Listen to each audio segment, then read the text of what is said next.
I realize this sort of stitch of other Christian creators is typically frowned upon, but I'm increasingly convinced that this is what's wrong with Christianity today. It's that we don't understand how to read the Bible. Listen to how this text is taught and how you are guilted into responding to it. I think sometimes Christians get so used to hearing a Bible story. We've heard it from the culture 1,000 times, and so we think this is the actual meaning. But it's not. Or it's part of it. For example, when the disciples and Jesus feed the 5,000, have you ever stopped and noticed that Jesus set up this whole story? Where he goes up to the disciples and he goes, hey, we got a problem here. There's like 15,000 people. Because they didn't count women and children. More like 15,000. None of them have any food to eat. And they're like, oh my gosh, what do we do? Jesus goes, you feed them. Have you noticed that? He goes, you feed them. Sets up the problem, brings all these people, and then says, you do it. I bet you if they would have said, okay, Lord, rain down manna from heaven. We trust in you. I think you would have done it. It's just my own opinion.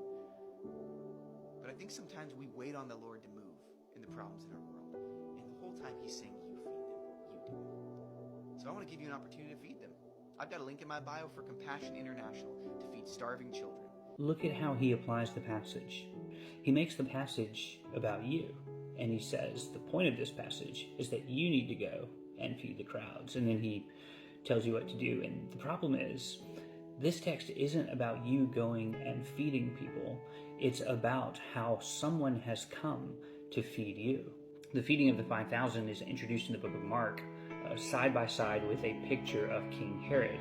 King Herod has finally heard about Jesus' ministry, and so he begins to wonder about who Jesus is, which reminds him of what happened at his birthday party. And it ends up, Herod, at his birthday party, kills John the Baptist. And so introducing the feeding of the 5,000 is the picture of this wicked king who kills God's prophets, all while celebrating at a feast in his own palace, away from the populace. But right next to that feast and that king is Mark introducing another king, Jesus.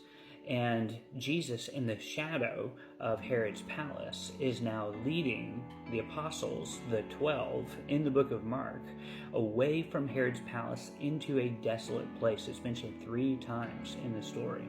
As Jesus is teaching this 12 and the crowds all around him, Jesus is described like God from the Old Testament.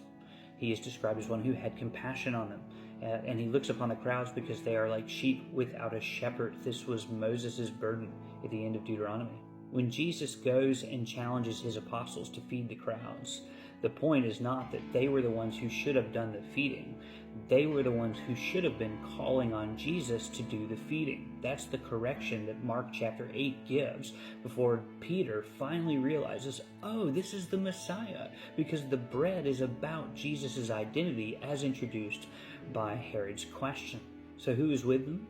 Well, what does Jesus do? He sits them into groups of 50s and 100s, just like in the book of Exodus. And then, instead of calling for bread from heaven, he himself is the source of bread multiplying to this massive crowd that is gathered by these 12 apostles, like the 12 tribes. And of course, the pericope closes with the statement, they all ate and were satisfied.